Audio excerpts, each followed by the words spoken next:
Hey everybody, it's Stephanie from Instant Pot Basics and Beyond, and today we're going to be doing beans. I'm sure you're so excited.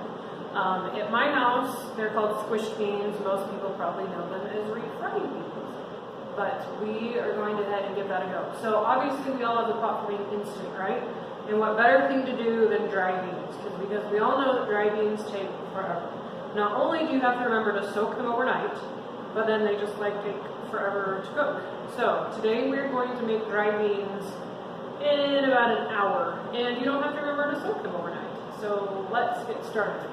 I went ahead before we started and I put about 4 cups of water in my Instant Pot, turned it to saute just so that can start heating a little bit. Because again, we're going to have a bunch of liquid in here, and that's going to take a while to get to pressure. So for my recipe, and I'll share it below, this came from my sister-in-law. It was originally a crock pot recipe, so I will go ahead. I don't have a link for you, but I will type it up in the comments so that you can have this. It's totally adaptable to your tastes, and it's super easy.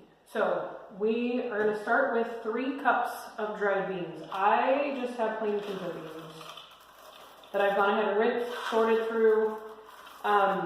Usually I do a mix of pinto and black beans, but I don't have any black beans. I apparently ran out and forgot to buy some. So we're just going to do all pinto today. You could do all black beans if you wanted. Totally up to you.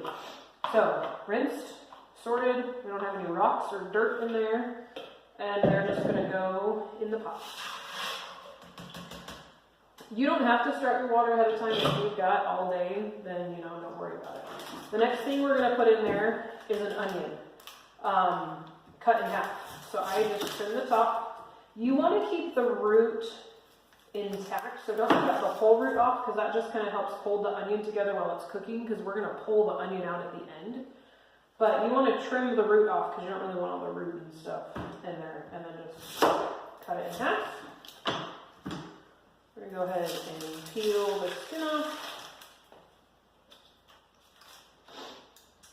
I got a little dirty, just wipe off whatever and plop it in the pot.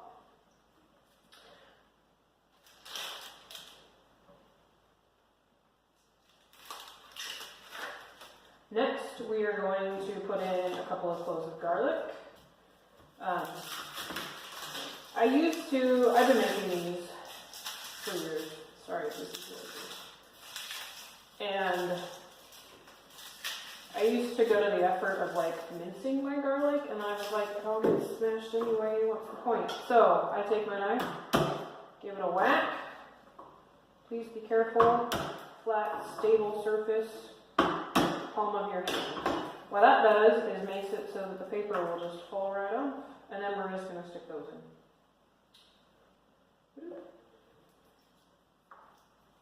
About 3 cloves of garlic. Again, if you love garlic, maybe you could put an extra. If you're really not a huge fan, it's not like these aren't garlic beans by any means.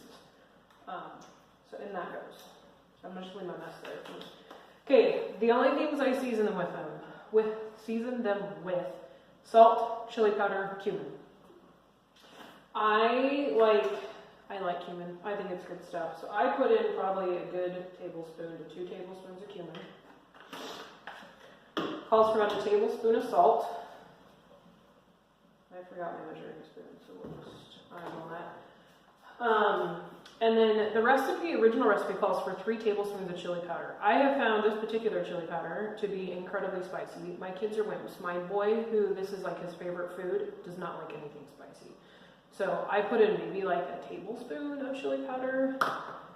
Again, because I know my family. If you like it spicy, or if you know your chili powder isn't super spicy, then by all means, put in more. If you want, you could chop up a jalapeno and throw that in. They're not my favorite, so I'm not interested in putting jalapenos in my beans. But, hey, altogether, you want about 6 cups of water. Don't ever exceed the max fill line on your Instant Pot. So this is not there, so we're good. Okay, here we go. That's it. Put the lid on, lock it in place, turn your valve to sealing. Now remember, since it's on saute, if we want to set it, we need to turn it off. Manual, actually there's a bean button. We can use the bean button, and I'm going to do mine for 45 minutes. and we're just gonna let it go. A couple of things I will note here.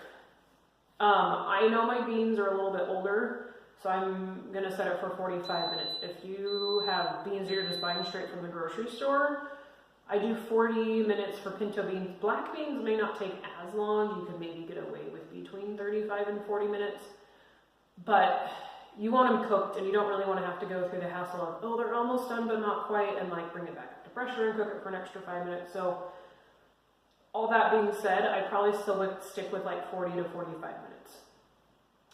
So again, it has to come up to pressure. It will cook for 45 minutes. We're going to let it naturally release, so we're going to let it come down from pressure on its own. It's going to be a mess. If you try to quick release it, you're going to spray water all over your kitchen, and hopefully you're not in that much of a hurry that you feel like you need to. It should only take 10 or 15 minutes to come down from pressure. And once it does, we'll come back and I'll show you how I finish them. So they took about 20 minutes to come up to pressure.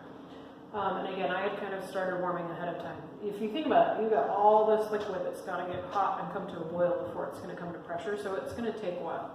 It could even take up to like a half an hour to come to pressure, just depending. But don't let that deter you. It's still going to be way faster cooking. Again, we started with dried beans. Cooked for 45 minutes, I let it go ahead and come down from pressure for 10 minutes, finished releasing it. And here we go. So, we need to drain them. Do not mash them without draining some liquid, or you're going to end up with bean mush soup. So I start by taking out the onion, which is mostly held together. And then the garlic I'm going to leave in there because we're just going to mash it up. I have tried like I say, I've been making these for years, and I've tried various ways of draining them. Not most recently. But my favorite method currently, which hopefully isn't going to make too much of a gigantic mess, is I just use my ladle and I push down, I'm not going to hold that though because that looks going to be hot, on top of the beans to just get the liquid out. I'm going to puree them in the pot because it's easier and safer than trying to transport hot beans. So the goal is to leave the beans and the garlic and just pull the liquid out. If you pull some out, it's not the end of the world. You could fish them out. So I like to do it until you can't really see any of liquid sitting on top of the beans.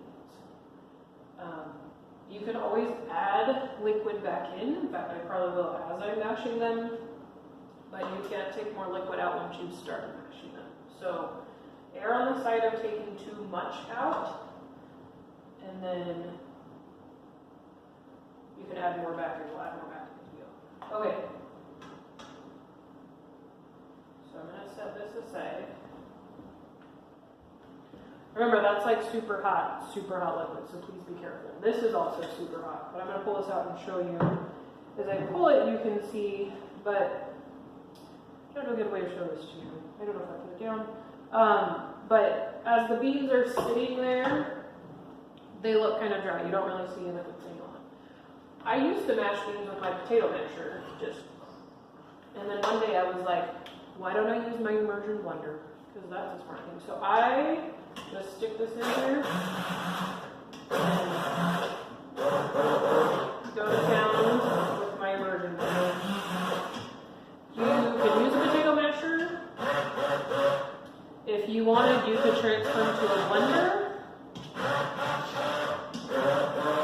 Alright, I'm just going to go to town with this for a minute so we can be done. So, pause. Be with me. Bear with me.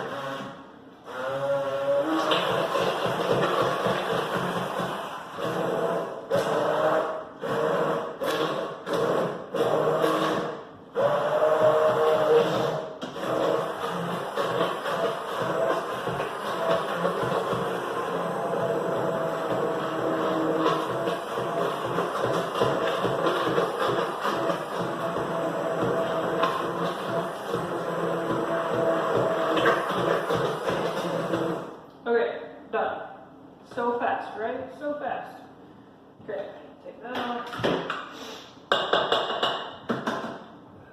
Okay, so here's the consistency of my beans. And at this point, you can change the consistency to whatever you want it to be by adding in more liquid. I guess, yeah. So if you like your beans thinner, feel free to add in more liquid. I guess you can't really take out more liquid at this point. So no for next time if you feel like you need to take out more. But this is about how we like it at my house. My son likes them thick.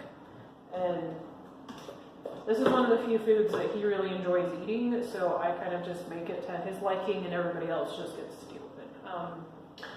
His favorite thing to eat is beans with corn on top. So I make sure if we're having tacos, stuff like that, mostly tacos, that I have beans for him because I know he'll have something to eat. Anyway, but there you have it. That's refried beans in like an hour. From dry beans to finished, maybe a little over an hour. I will type up that recipe in the comments for you, and we have a Facebook page, we have a YouTube channel. Be sure to like, subscribe, all the things so that you can keep getting all of our great videos we have for you so you can become an Instant Pot expert. Have a great day.